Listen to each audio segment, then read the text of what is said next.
Welcome to Florida Focus, a college football podcast. My name is Brandon. I'm a lifetime Seminole fan. And this is Chris and Jared, and we are lifetime Gator fans. We are putting aside those differences, however, to bring you the fantastic world of college football throughout the Sunshine State. Today, we're going to talk about the Florida-Georgia game. Florida State wins comfortably against Wake Forest. UCF drops a home game to fall to 3-5 on the year. But as tradition goes, let's start with the Gators, and I'll throw it to you, Chris. Tell me how the game went and how the Gators were not able to be successful against the number one team in the country. So the Gators got pounded 43-20 yet again by the Bulldogs. And in a game where, on one hand, you're kind of devastated. The other hand, it's kind of like, well, you kind of saw it coming. Because the last couple of weeks, you kind of got a little bit of hope. The way that we finished on the road against South Carolina, you're hearing the news that Brock Bowers is out, their best player. And then the game starts, and man, like the first drive could not go better for the Gators. They go right down the field and score. Eugene Wilson, he's heavily involved in that drive. We hold the Dogs to a field goal, their first drive, and it's like, okay, we can compete with these guys. And then the wheels just fell off. They fell off pretty quick. I think we gave up a sack. We went for it on fourth down on our own 30, and I really don't mind the aggressive call. I mean, I don't mind going for it there because you do have to be aggressive against Georgia. We're just going to be outmanned, so why not go for it? But the play call itself, direct snapping it to Etienne, and it looked like he was going to pass it, and it was just a mess. And it just went downhill from there. I mean, the next time we got the ball, our center got a face masking, which is impressive. And then I think the next drive we gave up a sack, and then the next play, I believe it was Mertz fumbles it because the guy was in the backfield, and then we got our punt blocked, went for a safety. And meanwhile, the defense isn't doing much. It's they're not really running it all over us, but they're doing whatever they want in the passing game. We're getting no pressure on Carson Beck. The one time we got a little bit of pressure, Princely came off the edge there. It wasn't fast enough. It goes for a touchdown. And it just looks like a better – I mean, obviously they were a better team. And we needed to play a perfect game, and we needed them to make some mistakes, and none of that happened. We tack on a couple of touchdowns there at the end. But really, I mean, we lose by 23. It really wasn't even that close because we were scoring on their – fourth string defense. So, it was just kind of, a gut punch. But I mean, the grand scheme of things going into this game, I mean, looking at before the season started, you kind of expected this might happen. The only thing is that I thought that maybe the gap would be a little bit closer, but it turns out it's probably even bigger between our two teams. And the one thing that really stuck out to me that was the trenches. I mean, their O-line just, did whatever they want. We didn't get any penetration all day. I don't think you even heard about our linebackers, James and Scooby Williams, at all. I don't know what they were doing. Our O-line was just an Olay defense. Damian George being the main guy to just letting them in the backfield. We rushed okay, a little over 100 yards, minus 32 yards in sacks. So, rushed okay, passed okay, but I mean, most of that's garbage time stuff, and it was just kind of like, oh, okay, we're not anywhere near to them as we thought we might have been. We thought we might have gained a little bit of traction on them, but we're just not. We're not there. But overall, still 5-3, still maybe a slightly ahead of schedule. And it was just kind of like a gauge to see where you are as a team, and it's just kind of a little bit humbling. Like, okay, we're not there. We're not even close to there just yet. But it's just kind of like you see the result of good recruiting over many years, and especially on the line of scrimmage. And that's where that was the main difference. I mean, they beat us all over the place, honestly, but that was the glaring thing. It's like, okay, they are much better on both sides of the ball on the line of scrimmage. And not many bright spots, and we can talk about them later, but that's just kind of my thoughts and see what Jared thinks. Yeah, I mean, there's not really much to add to that. Just if we're being completely honest with you, you pretty much covered it. Florida just outmanned it, both the lines of scrimmage, and I mean, I think really that's to be expected. I mean, there's so many true freshmen playing right now, and it's just going to be. I think Napier mentioned it. Like, they have to chase that team down, and that's. I mean, he's absolutely right. So, you're doing the right things on the recruiting trail. You're going after the right positions out the recruiting trail. Maybe offensive line recruiting could be a little bit stronger, a bit faster. It'll be interesting to see what the Gators do in the portal there to make up for that. But yeah, you mentioned George, and honestly, it's just.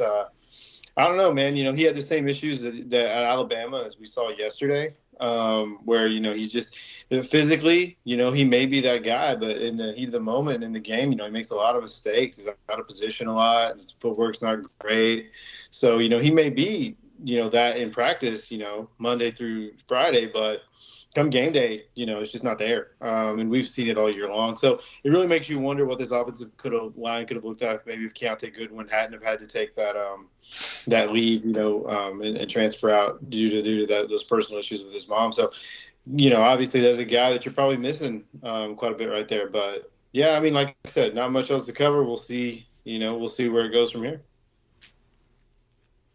I think y'all summarized it pretty well. Graham Mersch has had zero time to do anything in this game, and I thought the fourth down call was actually a pretty good design. I don't know if that was the time or place for it, but that was actually pretty ingenious. But just not enough. And you're right, the line of scrimmage and every other aspect of the game, Georgia was just dominant. Yeah, I think maybe because you'd hopefully you're good enough team to just get a yard, but. I mean, maybe that's just a sign of Napier knowing that we're not good enough to get a yard against the number one team. So let's try something different. But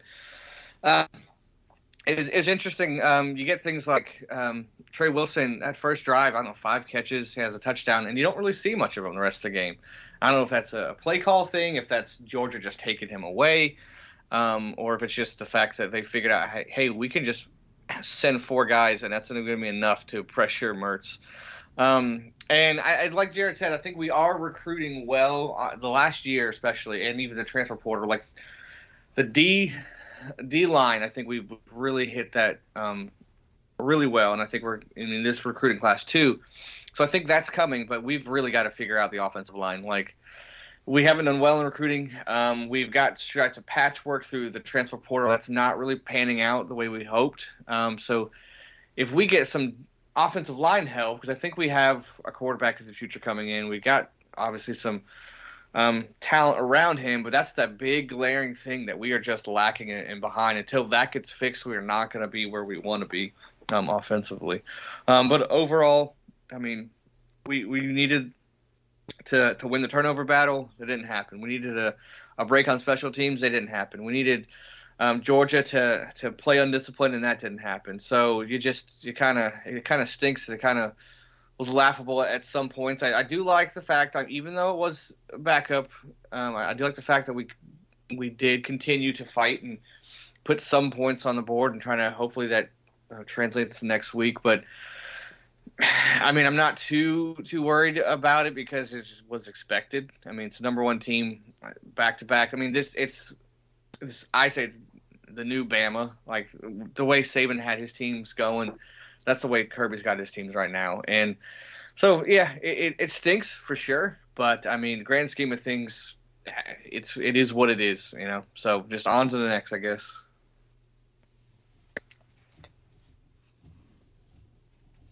Okay. Any final thoughts before we move on? No, I'm done. I'm done with that game. Moving forward. Understood. One team that did move forward from a previous 3-year losing streak over against Wake Forest were the Noles. So for the first time in 4 tries, the Seminoles are victorious against Wake Forest in a game that was never really in contention. Florida State had a 34-7 lead at halftime, and Wake Forest only completed 6 passes in this game. I think they barely broke 100 yards rushing. It was just bad. I guess the downside of this one was Florida State kind of allowed some penalties or took the foot off the gas in the third quarter, which was kind of surprising. But, I mean, other than that, your kicker misses a field goal. I'd be nitpicking to say there was anything bad about this squad or performance. Florida State showed up and did business. You had your big plays. You saw that Keon Coleman was a target of a lot of the offense. Benson was still able to get a lot of carries, including an 80-yard catch for a touchdown. And the Noles continue to do what they've been doing all year, which is win and score a lot of points. The streak continues, so right now in the season, and yet another game where you score 30-plus points, the defense doesn't give up a lot of offense or a lot of yards to the offense, and you win pretty handily. I don't really know much else to elaborate on that. Yeah, I'll just say that, I mean, it's been talked about a lot, but Jordan Travis, just especially the first half, just the way he's just stepped up and just seeing the weapons around him and what he can do with it, it's just it's impressive. It's passed for 359, 3 touchdowns, also ran for a touchdown. He's a special quarterback for sure. And yeah, I thought that maybe they would sleepwalk at the beginning, but they've been proving me wrong all year. That I think, okay, this is a game where they're gonna let the team hang around for 4 quarters, and they don't do that. So kudos to them, and another big win. I mean, road win's always impressive, even if it's Wake Forest, but to win on the road in that fashion, very impressive by the Noles. Yeah, and I don't know what. We'd have to go back and check the tape, but I'm pretty sure I said like 41-10 on this one. I could be wrong, but I mean, I'll have to go back and look at that because I could be way off, but I'm pretty sure it was something like that. So, I mean, like you both said, he's winning exactly what we kind of thought it would be, and good win, obviously, like Chris said. So on to the next, right? Yep. Should be some big games come down the pipe. Yeah, it's been really kind of a sneakily good performance. Not that Jordan Travis, you're going to say he's going to sneak up on somebody and you're not going to be prepared for him, but the numbers he keeps putting up. I mean, we talked about how he's the overall offensive leader in Florida State history. Now he's creeping up on. He broke another record against Jameis Winston with consecutive games with 2 total touchdowns. Now it's looking like he can break into the top 3 of total wins. Quarterback with the second most wins in Florida State history, Chris Ricks. Really? That's who he's going after. It wasn't a great period in Florida State history, but he started like all 4 seasons, so okay. That'll do it. Quantity over quality with him. But anyway, that's funny. Yeah, we'll go ahead and move on. So UCF, Jared, you and I both really wanted the Knights to win this one. It just wasn't in the cards, and the Mountaineers win in Orlando. And honestly, Brandon, I mean, I know that you were very busy and you had a lot going on, but I'm assuming you still were able to kind of tune in and really check this game out. But man, this was a really frustrating game to watch. Obviously, I'm not a UCF fan. I don't really have any ties to the program. In fact, if you looked at my Twitter feed, you would think like I'm a UCF hater more than anything. But this is a game where I really pegged UCF to get that first win, and man, John Rice Plumlee is just so frustrating to watch in this game. And, I know that he had that period there where they were like, oh, well, he hasn't thrown an incomplete pass because it's either been a completion or interception. Right. And, I mean, that's like a fun, I guess, thing to talk about. But, man, that's not it. The quarterback play here was just bad. All around, and even on those ones where I think he was like 15 or something like that. Where he had before he was in quote unquote incompletion. But even in those plays, I just never felt like he was dialed in or that he was on. I felt like there was still a lot lacking from that quarterback play. And maybe some UCF fans would like to disagree, but just from what I saw, man, it was a really frustrating day. And every time, there would be an opportunity to capture momentum or to kind of swing some score back in favor because, UCF was able to kind of keep it close there, even kind of into the later part of that second half. But Plumlee just would never give them a chance to pull that off. And, you could talk about Gus Malzahn, you could talk about the offense, but, for me, it was just really frustrating to watch that quarterback play. Yeah, this is a game that I thought, I was on board too. I thought that after the Oklahoma performance that they were really going to turn it around, especially at home. And John Rice, he's up and down. Like sometimes he's good, sometimes he's not so good. He's kind of holding them back, and then their defense continues to just let them down, allowing 41 points, 286 on the ground. That's not going to help at all, and especially the UCF team that wants to go up tempo and fast.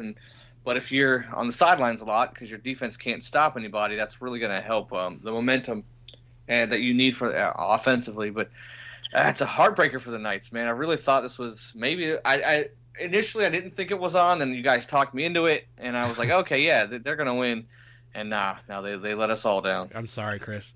Yeah, and in a game that UCF outgained the Mountaineers, it's just the turnovers. You just can't do that against a Big 12 squad and expect to just be okay. You're going to have to do -1 or better with turnovers. And, I know there's some luck with turnovers, especially like the first interception he throws, like goes off the foot of a wide receiver and they pick it off. I mean, just stuff you just wouldn't see unless it's like Scott Frost playing Nebraska in 97. That funky stuff that happens sometimes.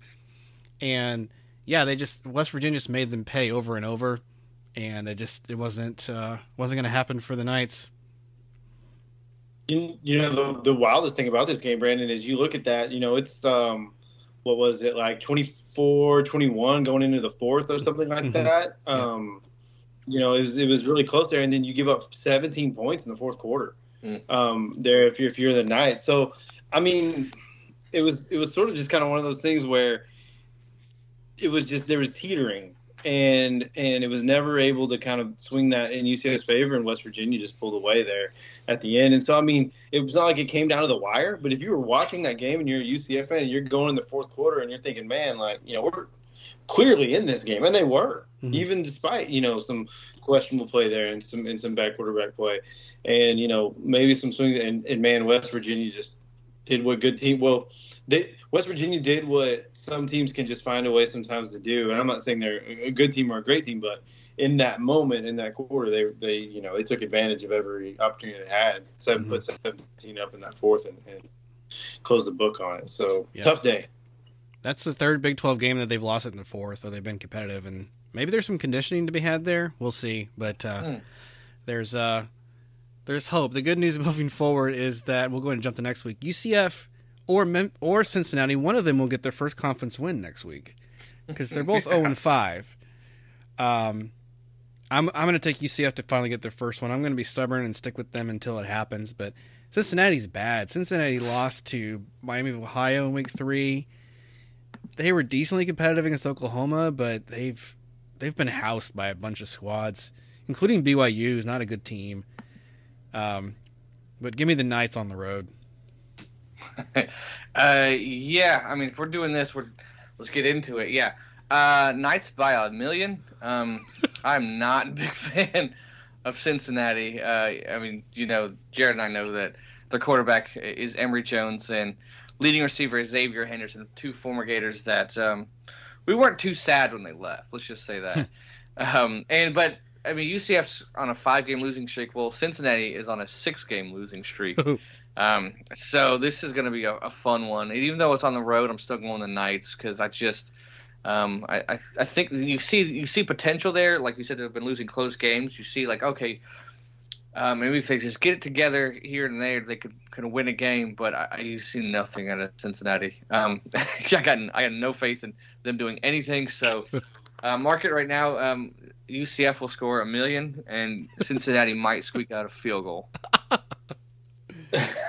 Well, if there's one thing that could offset up and down quarterback play from John Rice Plumlee, it is open and outright bad quarterback play from Emory Jones. And that honestly could be your linchpin in the game, and who's going to out bad who, and Emory Jones wins that contest every time in my mind, hands down. I don't even think that's a debate. So I would agree with Chris there. And that's not even me hating. It's just he's just not a good quarterback. So, that is what it is. Maybe it's a situation where maybe it's time to incorporate McClain a little bit there, Brandon, in your offense. You've seen what Plumlee can give you, and obviously he runs the offense like Gus wants to run, but, he's pretty efficient. And I'm not saying he's dynamic, but, maybe this is a time where you kind of sprinkle that in maybe in certain situations. I don't know. What do you think? I think McClain lost his job at South Florida for a reason, and it showed in high-pressure situations. Like, Timmy McClain is so indecisive and will take a sack on 3rd and 20 and then throw a pick on 4th and 33.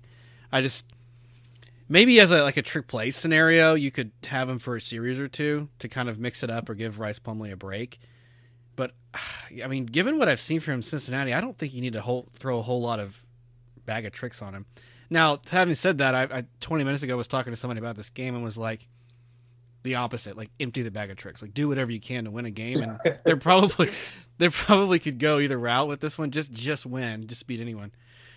I think Plumlee will come back in. It's been really rough to get him going on the ground, considering I know he's been out for, I think it was 4 games or 5. He's only got 200 rushing yards, and they really want to run him more. RJ Harvey's got 712, which means he's on track for 1,000 this year. Keep getting some more guys involved.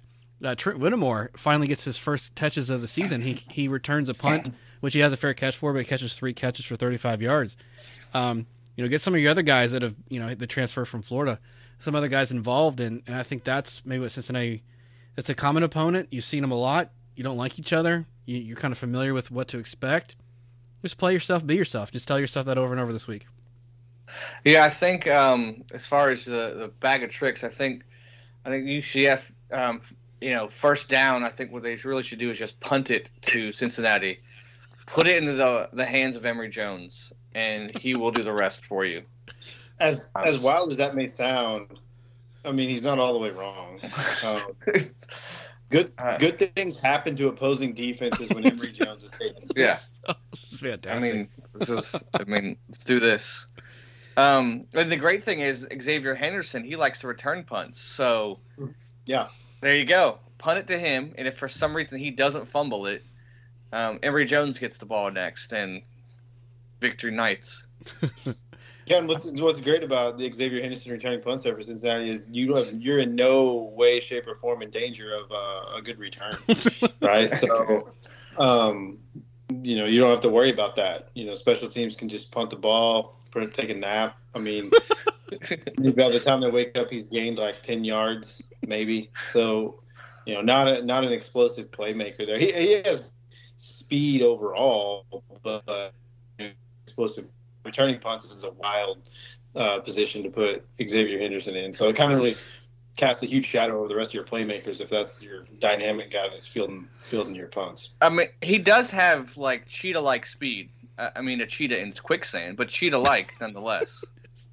Yeah. This is by far my best game preview. This is fantastic.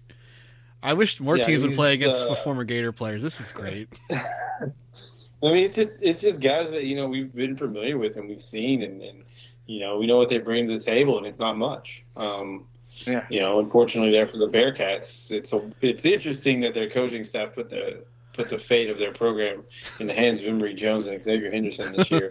And it's even crazier when you watch a Cincinnati game. Like, I would give it to a playmaker like Xavier Henderson. I'm like, I don't know what college football you've been watching, but playmaker and Xavier Henderson are not in the same sentence. So it's an interesting thing. Wild stuff. I'm excited for like 3rd and 9. Emory Jones runs it for a gain of 5. So good. Should be a good one. Should be a fun one to watch there. I'm excited for the screen pass to Henderson where he runs right into his blocker. That's one of my favorite ones. It's a staple. It's a Henderson staple. Big time. Oh man. But you were saying something about the Knights, Brandon? No. I mean, that's it, man. You guys, that's so much more knowledge than I could have ever dropped. That is fantastic. Just facts, man. Just facts. Yeah, and I am officially on board. I know I called UCF to win out the rest of the season, and it would have happened. I'm not saying there's not a Big 12 officiating conspiracy taking place either. Like, I'm not above saying I'm not saying there's not. I'm not saying there is, but I'm not saying there's not. I watched that UCF West Virginia game. So, as far as I'm concerned, UCF maybe wins at West Virginia. So, like, my prediction may still be accurate. We don't know. So, we don't have enough information on that officiating. We'll circle back to that. I always recuse myself from that conversation because I've played in the league since '92 that has ACC as its refs, and so I stopped shedding tears in like 2004 over this, and I just accepted it's a reality. So for the last 20 years, bad refereeing doesn't bother me. No, it's a reality. I'm just, we don't know. I don't know. You know, I mean, maybe there is, maybe there's not. Maybe that's really a win. I don't know, but I'm gonna tell you what. Go ahead. We're going undefeated the rest of the way. Knights Nice. undefeated the rest of the way. I will say, I think the SEC refs are getting jealous of all the attention, so they are catching up in just the awful calls they are making. They're like, no one's talking about us the last few years, so it's like, let's just make up for it. Let's miss a few face masks for Yes. Georgia. Ooh, that was pretty egregious. I mean, I'm not big on, like, the refs messed us over because, listen, Georgia just beat the mess out of us. But that fourth down should not have been a fourth down. I mean, Oh, yeah. No, it was a conversion. It was a conversion. He converted it. That did not cost us the game. I'm not going to say that. No. Yeah, this is more Chris and I just joking around. Like we in no way, shape, or form believe that there's an officiating conspiracy. We're just pointing out a few things for fun. Yeah. Just to clarify. For anyone listening out there or not listening. Yeah. Yeah. Well, even like later in the game, we scored a touchdown, and it was the same scenario. I mean, the guy's knee hit as the ball's crossing the plane. The guys in the booth and the old official was like, oh yeah, I mean, it's too close, so might as well give it to him. And no, it's reversed. It's like, all right, it didn't cost us the game. None of those plays cost us the game. Just kind of like, but you've seen that through the last couple of years of the SEC. It's just the officiating just got way worse. You're like, I was under the impression that they were seeing what we are seeing, but apparently not. They got some angles that I did not notice, but I mean, not just us. Everyone across the board has been complaining about the SEC refs for a couple of years now. So they're catching up, definitely. So that'll be a good time for us to transition because Florida plays Arkansas, and I know the Hogs have had their struggles this year, and Florida's a little bit of probably ahead of schedule, we think. But what do we anticipate happens this Saturday? Go ahead. Well, there's going to be a football game played in Gainesville on Saturday. Kickoff's going to be at noon. And those are the guarantees I can give you about this matchup. Is that kickoff will be at noon, it will be live on television, and that there will be a football game played. So that's about all the guarantees that I'm willing to talk about there. I expect Mertz is going to play pretty well, but that offensive line is going to have to do something better. Obviously, Arkansas has had a lot of struggles, and they have a lot of issues. They just fired their offensive coordinator. We don't really know what to make of that. So they're kind of 1 week removed from that situation. So they're going OC-less. Well, obviously somebody's going to take over play calling there. They still have a dynamic player taking snaps in KJ Jefferson. Mm-hmm. They still have some playmakers on the outside. So there's still some, this is in no way, shape, or form a give me W for the Gators. You're still going to have to go in. You're still going to have to line it up. You're still going to have to play sound defensively. You're going to have to figure out something about the downfield passing situation that you just can't really get a hold on. Gators giving up a lot of big plays in the passing game. Jason Marshall and Jalen Kimber have not been consistently solid. In fact, I would say Jalen Marshall is one of the most inconsistent players on all of Florida's defense. So a guy that was, hyped up for being maybe a preseason All-American type year has fell, completely short of that. He would be looking at maybe having to come back now for an NFL draft status. Your best players in the secondary, your true freshmen. So, can the Gators contain KJ? Can they stop the run and establish a line up front? I do think it is at home, and I think that's going to be a big deal. Obviously, Florida plays much better at home. So this could be a situation like Tennessee where they just come out. I think Mertz is going to take care of the ball because we have no reason to believe he's not. In what game has he not taken care of the ball? So, I think there's a path to victory there for Florida, and it'll be interesting to see. Vegas had their season total at 5.5 wins. This is a chance to go out and get your 6, so it should be fun to watch. This is a pretty big one for the Gators. I don't want to say must-win game for them, but if you look at, where we are and what's following this game, at LSU, at Missouri, and hosting Florida State, all ranked teams. One of them is a 4th-ranked team in Florida State. So you kind of have to win this game to get to bowl eligibility, to beat that 5.5, to get that extra bowl practice, those bowl practices, so it's a big one, and we're facing an Arkansas team that is definitely come reeling. They like at least 5 straight, maybe more. They've lost, and this is a third opponent we've faced in a row that is coming off a bye week. So that's kind of a fun thing for us. And like Jared mentioned, they got some offensive woes, fired their offensive coordinator, but I mean, he's absolutely right. KJ Jefferson is a beast back there. So that he really concerns me, and because we're already not getting to the quarterback. So now, like, okay, so what happens if we actually get to the quarterback? It's not a guarantee that we're going to get him down. So their defense and our defense, I mean, stats-wise are kind of similar, and we've at least been a little more consistent on offense than they have. I'm kind of curious what to expect from them, though, offensively, after having a new coordinator, having a week to change things up. So I would expect this to be a close game, especially for our defense. We're going to have to figure out who they are like as the game goes, because I would imagine they're going to shake stuff up offensively. We're going to figure out what we're doing on special teams. We've found out our kicker and Trey Smack, but everything else around special teams has just been awful. We're going to need that to not be awful this game. I'm still looking for some turnovers on the defense. Is this the game? You'd think so with the offensive that they've had this year.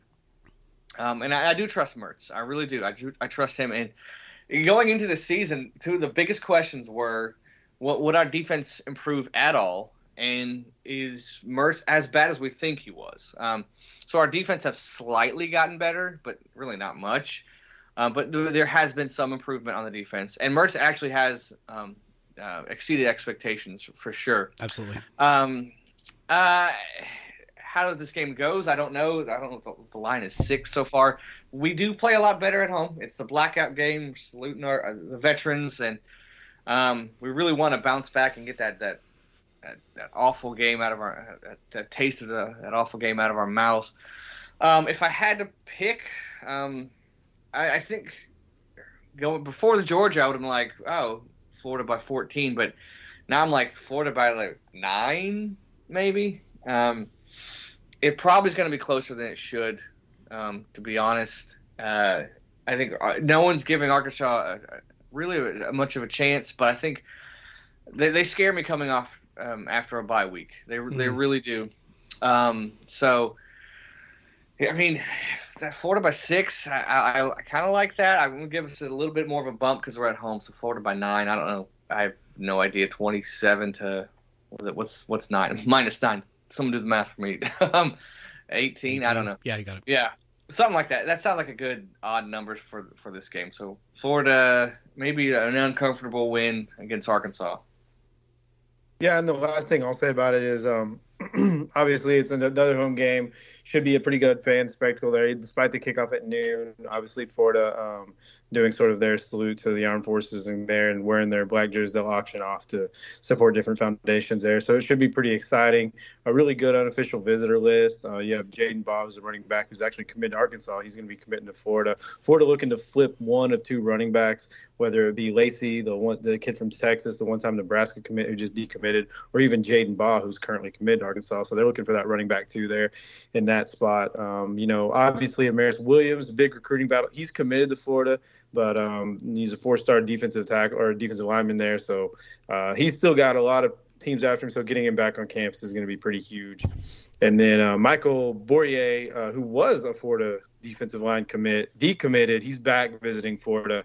Maybe Georgia wasn't quite ready to take his commitment there. They did hit on some guys. They missed on some guys too. So should be a good weekend there, I guess, for all around, I guess, for the Gators. So we'll find out.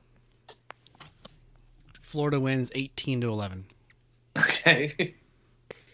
It's odd enough to I'm not disagreeing with you on that one. That sounds just right for us. Yeah, but I mean, for the same reasons y'all were talking about, is Arkansas is a little bit of a shambles now, and it's not as easy as, okay, you're gone and the next week everything is righted. It doesn't happen like that, as we all know. So, and thanks for the insight there, Jared, on the recruits that are coming up. It should be an interesting one and a good chance for you guys to flip some guys. How about that? Yeah, should be some fun storylines to follow there. Okay. Well, if nothing else to add, I'll go ahead and move on to Florida State. That's cool. Preseason, thought this would be a really hard game, and Chris and I both had it as a loss. I think it's fair to say that nobody thinks Florida State is going to struggle against Pittsburgh now. They have had a really rough season. Their quarterback, who was I thought was a really good player and had a chance to go to the NFL, calls it quits a month ago and says, I'd rather just be a tight end for the rest of my football career. Really strange move to do your senior season, your last year of eligibility, after you transferred from BC to be there. So anyway, it is what it is. Pittsburgh's only wins this year at Louisville, and that's the happy one for me, right? Florida State was the target for Pittsburgh to knock off. I talked about how Pittsburgh has had a history of doing that. Well, they beat the previously undefeated Louisville Cardinals, so maybe they got it out of their system, if that makes sense. The only wins are against Wofford, and that's it. They're 2-6 on the season, struggling. They just got dismantled by Notre Dame. I think it was like 45-0 before they decided to take their foot off the gas, and finally ended up being 58-7.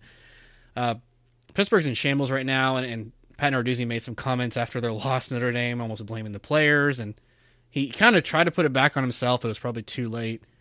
And I don't know. I think this season Pat Narduzzi's got his eyes somewhere else. I don't know that he's at Pittsburgh next year. A little bit of a discombobulated coaching staff going on. Florida State's favored by 21.5. Despite all of the craziness of the ACC right now, if Florida State gets one more conference win, they're in the conference title game, and I think they get it here.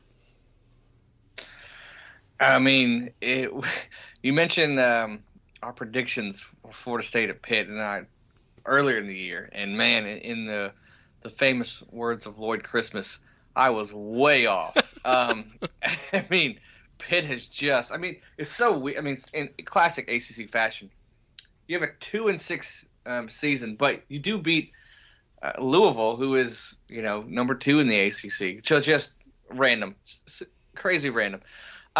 Florida State favored by 21. I mean, they're going to win by 61. Like, it's just this team, they don't mess around. They're not going to mess around against Pitt. It's just they're going to steamroll them.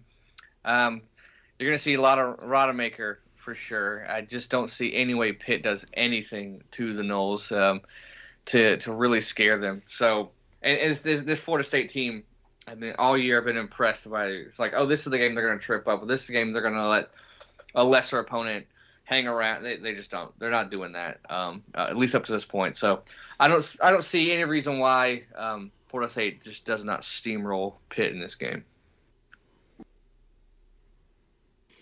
Yeah, I wouldn't have much to add to it, to be completely honest with you. I think you guys have said it best, and I was the only one in the preseason to not pick a upset. So good. I think this game is going to play out, much like we saw at Wake Forest, and maybe even more. I think Pittsburgh is even kind of in a tougher spot. Brandon, you mentioned kind of some interesting roster moves and things there, the quarterback position. They did have the big win against West Virginia early on, right? But then we've seen that West Virginia is not that great, and they've kind of had their own struggles. So I think this is another 48-13 affair, maybe. Yeah, that could be fair. And they played West Virginia tough, but they didn't win that one. But it was that's what it was. They hung with them really tight. And after that loss, I was like, oh, this Pittsburgh team is not going to win the games that we kind of thought they were. And so here's to that all being true. And you just keep the passing game going, get some guys healthy. Johnny Wilson's probably still out for this game too, I would think, depending on where he's at with his injury recovery process. Don't think it makes a huge difference here, to be honest. So, yeah, just walk out with a win and healthy players. That's all you got to worry about this game. Indeed. In true fashion, Chris, you just reminded me. Yeah, I hate Miami so much I just forget to talk about them sometimes. And they did play last week, and they won an overtime game of Virginia. So let's take a couple minutes to recap that. I didn't watch this. I was just blown away at how stupid it was that they were competitive against this squad. Yeah, this is a game I've been watching a lot of Miami football, and it's not necessarily, obviously I don't care for them either, but it's just they were an intriguing storyline for me early on. I really thought that it was kind of a team that I didn't expect to do anything, and there for a long time it looked like, hey man, these guys have figured out how to turn this thing around. But since then it's just been comical. If you're a Miami fan, obviously frustrating. I've heard a lot of people online and on the X app and obviously on YouTube call them the cardiac Canes, and that's what they are. They will find a way to keep things extremely close. They'll find a way to get a game to overtime, and not in good ways. So it's not like a situation where like, oh, this is a close game. Let's find a way to win it in overtime. No. These are situations where they have these teams outmatched, outmanned, and they're like, you know what? Let's figure out how to let this team get us into overtime. And the baffling decisions and play just continue to kind of haunt them. They have no business playing an overtime game against an opponent like Virginia there, and yet they found a way to do it. So it's just gonna be something that it's gonna be interesting to follow as they come into next year. Tyler Van Dyke with a very awful day. I don't know if you guys been watching, but he goes 20 for 30. But he only throws for 163 yards, no touchdowns, and 2 interceptions. And so this is a guy that continues to be really up and down, mostly down. So, coming up with that Virginia loss, I don't know, man. This NC State game, it should be pretty tough, but we'll see. Yeah, I was going to touch on Van Dyke and just where he was at the beginning of the season. I know the competition's, it wasn't ACC. But just where he was beginning of the season, where he is now. I mean, it was injured. I don't know if he's him not being fully 100% played into his bad performance here, but just it's baffling to see. Just it seems like they peaked in the first 3 weeks there, and just been reeling ever since then. And yeah, they shouldn't have been this close of a game. And you got to say one thing. I have found myself watching a lot of Miami Hurricanes football, not because they're a great team, just because their games are interesting in the fourth quarter. So it's not really a good thing that they are. But, it's you win, but you're kind of like, did we really win? And if you want to go ahead and transition to NC State game,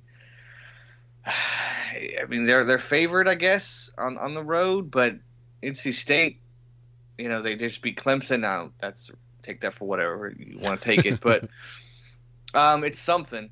And so going into this game, I would pick NC State to win this game, and I just don't. I was on the Miami Hurricane train, and I have bailed. Took a Ferrari and went to the other coast, man. I'm just away from as far as possible. So I'm going to go NC State beats Miami, and we'll just go 3 overtimes. Why not? The last thing I'll say, kind of, I guess, preview recap, is that one of the things that I thought would be a strength for this Miami team going into the year was their secondary playing athletes. I think I mentioned this before, and I think I mentioned it maybe last week or the week before, but James Williams and Cameron Kitchens just continue to be a very unimpressive duo at the safety position. If you guys ever, want to watch Miami or turn it on, there's some glaring weaknesses there in the back end of that secondary. And Jaden Davis at the cornerback position isn't really dynamic to me either. So there's some definite questions there. Williams obviously was a 5-star commit, favored to go to Georgia for a long time. And Kitchens himself was a pretty big, highly rated commitment there. So, quote unquote, the talent's there. Maybe you missing a couple evals. I don't know, but they have a lot of questions, I think, to answer outside of Ruben Bain, who I think is a phenomenal player. There's some questions on the defense. Yeah, I think you're spot on with the secondary play, because that's what lost them North Carolina, and they just never were able to get that in the second half going. The coaching is what cost them the Georgia Tech game, and yeah, just some really weird calls and not able to stay on top of a game and kind of salt it away, if you will, is what has kept their last 2 games. But still 6-2. They've had some decent wins, and I'm not sure if we're going to see that team that beat Texas A&M again. It certainly hasn't reappeared since that victory over the Aggies. And I'll just, to be contrarian, Chris, I'll go with Miami to win this one on the road. But I'm not really confident in that, because if the secondary continues to be what it is, if Van Dyke, is a roller coaster performance where it's up or down, if Restrepo is somehow stopped, and I don't know how he just keeps getting yardage, and secondaries can't figure out why he gets so many catches a game, but whatever. So until they run into a buzzsaw like that, I'm going to take the Canes again, I guess. Yeah, when it comes to picking Miami or really any ACC team outside of Florida State, it's just best to flip a coin and let that coin land on a roulette table. Like it just that's just your best bet. That's the way you're gonna pick these games. So Miami could win by 1 million. I wouldn't be surprised. Miami could lose by 1 million. I wouldn't be surprised. Like it's just nothing's gonna surprise me anymore. All right. Very good. Well, any final thoughts on the week that was or the week that's upcoming? Let's just focus on the week that's upcoming. Okay, we can do that. Just as a Gator fan. Yeah, very exciting. We'll get to see Chris actually in person live in the swamp there this Saturday at noon. It's gonna be fun. Spend some time with him, and obviously it's always a good day when you're in the swamp. So we'll see how it goes. I mean, I think we're 2-0, Chris. I think we there at the Utah last year we won. This year at the Tennessee. So we'll see what happens. Yeah, it's gonna be refreshing sitting next to a fan that's not just a complete moron. Because every stadium has them. Sure. But at least I'll know there will be one that's next to me that's not a moron. So that's going to be nice. That there'll be at least one fan around me that won't be mad when we get a holding call that we legit held on the player. Okay. And won't blame every thing on the refs. Won't blame. And don't just yell that we should pass it every single play. 80-yard bomb every play. So that's gonna be refreshing. Those are my favorites. Just throw the ball. Just throw the ball. I'm like, you do realize there's players on the other side that don't want you to throw that ball. Very aware that you want to throw that ball. Go ahead, throw it every play. See what happens. So it's going to be refreshing that there's at least one person around me that's not going to do that. No, it should be good. It should be a great time. Yeah. So fun. Awesome. Looking forward to it. Enjoy it, guys. Yeah, for real. Yeah. Yep. Okay. Chris, how can the fans reach out to us for feedback? Oh, you should head on down to FloridaFocusPodcast.com for all your Florida Focus podcast needs. Yep. And trying to be more active on Twitter, so if you want to look at some of the replies and the content we got out there, please give that a share or a follow. All right. It's been a great week. We're moving into the last month of the year, and we're going to have some college rankings coming up, so maybe we'll talk about that next week. Mm-hmm. Got the conference plays. The picture getting more clear, but always great to talk to you guys. Sign off for this week. This is Brandon saying go Noles. This is Chris. And Jared. Go Gators.